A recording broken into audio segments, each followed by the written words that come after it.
All right, well, this is a different kind of interview for you. Can you just talk to me what you're thinking right now? With the microphone, please. Sorry. See, I even forgot how to use a mic. I was about to get that finish. I threw that shallow guillotine on him. Obviously it's one of my tricks, and I held it. And when I felt the ref pulling him off, I was kind of like, oh, damn, he's already asleep.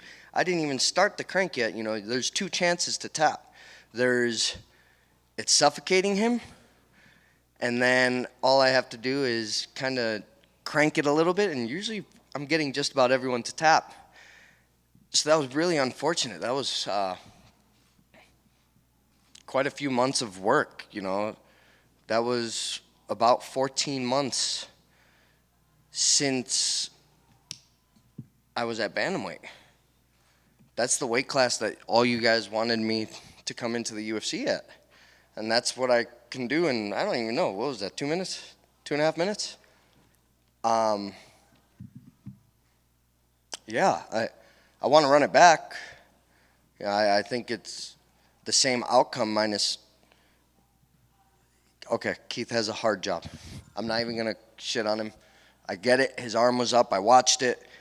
It looked like he could have been sleeping when his arm's up because I did have his shoulders kind of pinned up like that.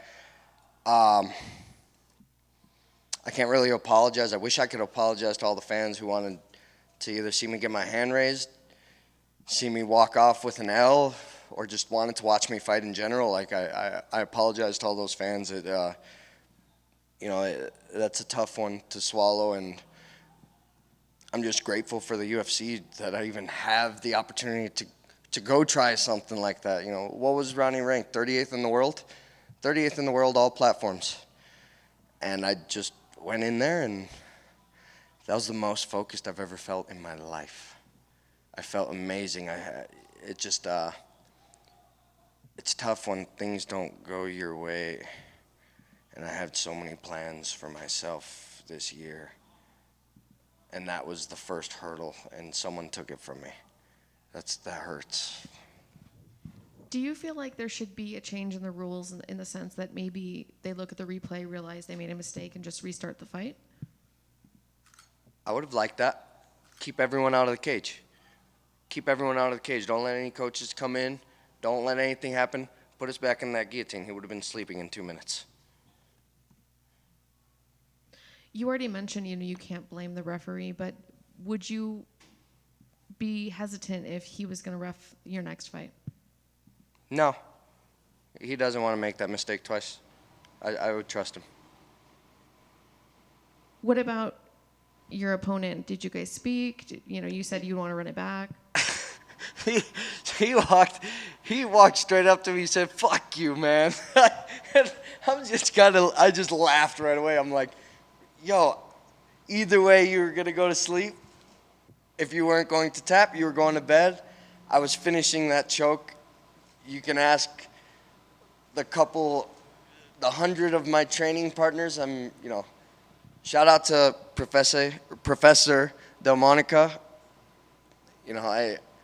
The confidence I have on the mat is ridiculous, and I don't think Ronnie understood the level of grappling and wrestling that I bring to the table. I might not have the accolades that he's expecting to go against, but it's definitely a different level. I'm forced to train with these guys at different levels, and that's the occasion I rose to today. And what's next? Does it have to be him again, or Definitely. Definitely. I need him again. I need to close that envelope. Like I said, that was what? 16 weeks. How many months is that? 4 months? 4 months about this date.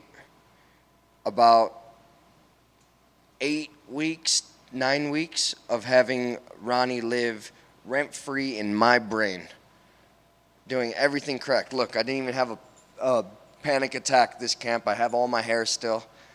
I did the weight properly. Shout out to my girlfriend Alejandra. She really held it down for me this whole camp, made sure I needed everything when I was in California.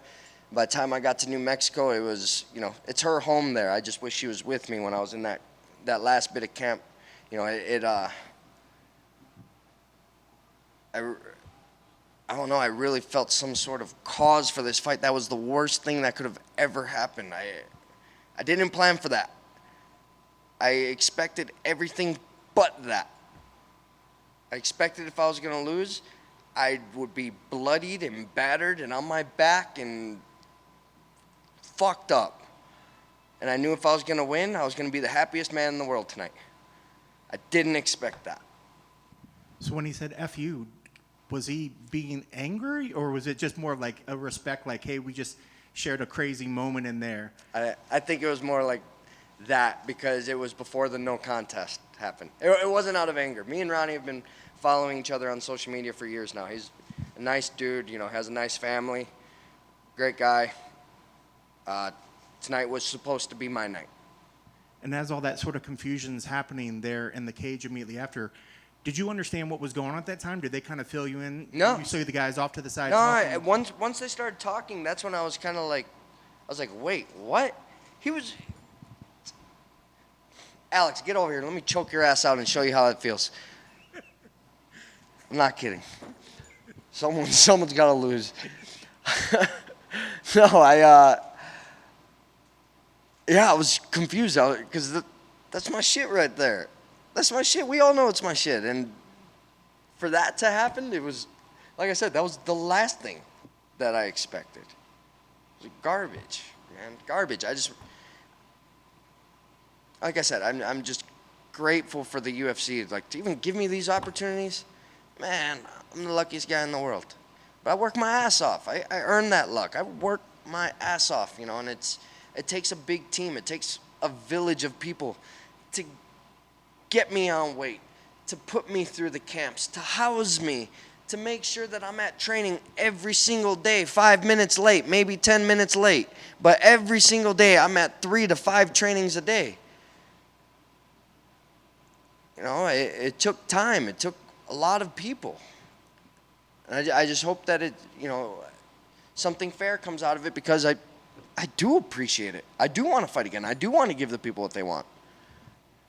I know you said that you could tell that he had his hand raised up, at that point where, he was sort of... Oh, yeah, his arm was stuck. Could you hear, was Peterson saying anything to him that you could hear that was maybe any sort of commands that you didn't hear him responding that can maybe make him... No, but even if his jaw was crushed, his jaw was kind of crushed like this, you're not getting a word out.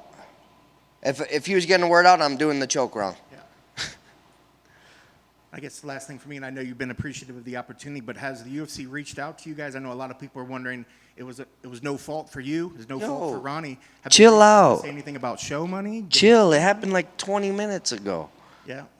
They still could reach out to you right after. Wait. No one messaged me yet. Yeah.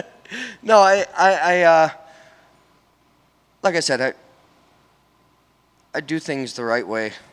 I appreciate the opportunities.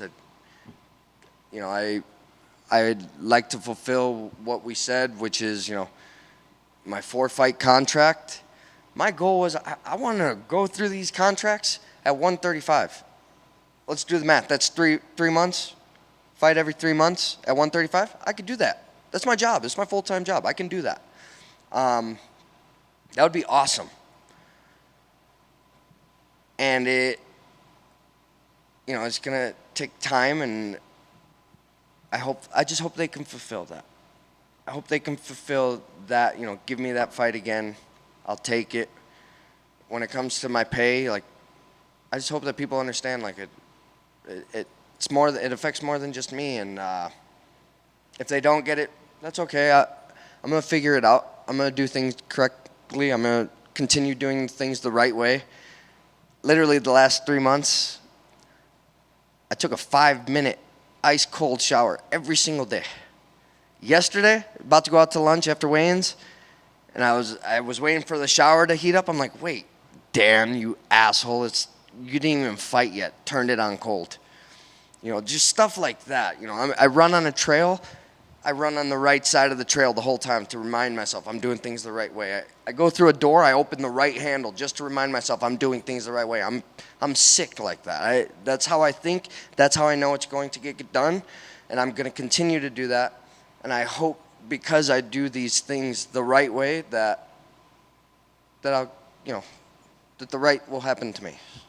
Definitely. I think that's a wonderful mindset. Hopefully they'll take care of you monetary wise, but are you going to be pushing for a short-term fight in the meantime? Are you willing to pick up anything? Hey, I don't really know. I want Ronnie next. I got to shut that down. Like I said, within 3 months, no longer than 3 months. If I can stay ahead of schedule and do it sooner, great. But yeah, hopefully within 3. Dan, Alex, what do you want, man? it was your long-awaited bantamweight debut. I'm sorry. How'd you feel in there? How was the process? Like, it was highly anticipated because It was fantastic. that's what got you in the UFC was your bantamweight. So and your first 2 were at featherweight. So how'd you feel at bantamweight? I felt great, man. I was so happy going in there. I was nervous that I was happy. I looked at Cub and Coach Anthony and Coach Diori, and I looked at them and I was like, yo, this is weird. I'm not as angry and crazy. I was like, I finally feel like I'm just in the moment. Like I said, I did everything the right way. I did everything correctly. Like, this is weird. Am I supposed to feel like that? And I guess I wasn't supposed to feel like that next time. Maybe if I'm crazy again, I can get my hand raised. I'm just kidding, Keith. That one's to you. No, it was a great camp, man. It was a great year for me. It's been 12 months and 2 weeks since my UFC debut, and I already got 3 in there, so I'm happy with it. I'm just happy for the process in general. I'm like I said, I grew up to the point where I'm doing things the right way, everything I do, and I take this job very seriously. And what I mean by that is like with my coaches, they're my lifeline. My training partners are my lifeline, my girlfriend, my lifeline, all these people, and for me to go out there and that happen, it's like, oh man, I'm really sorry, guys. Like I tried to do things the right way. I tried. Thanks, man. And I mean, you're an Ultimate Fighter contestant, LFA champion, and now obviously today didn't go your way, but you showed a great showing today. All the way through your career, what's like a big takeaway you've had that you could really shine on to other people hoping to be in your shoes one day? That there's light at the end of the tunnel, man. No matter how hard things get, no matter how difficult, there's light at the end of the tunnel. And that, like I said earlier, that's why I still come out here with this hat on. Because I know at the end of the day, I know what I'm supposed to be doing in my life. I know how to do it correctly, and I'm going to continue to strive for that. And it's scary. When things are worth it, when you really want something, a goal, it's supposed to be scary. Feels easy. Everyone would have a gold strap. Everyone would be driving Lamborghinis. Everyone would be having all these luxuries and all these accolades. But it's scary. It's hard. And I get it. But there's light at the end of the tunnel.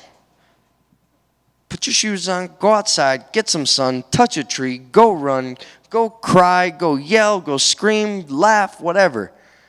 Just get it all out and keep going. Keep going forward because there is what at the end of the tunnel? What's at the end of the tunnel? Light. Thank you.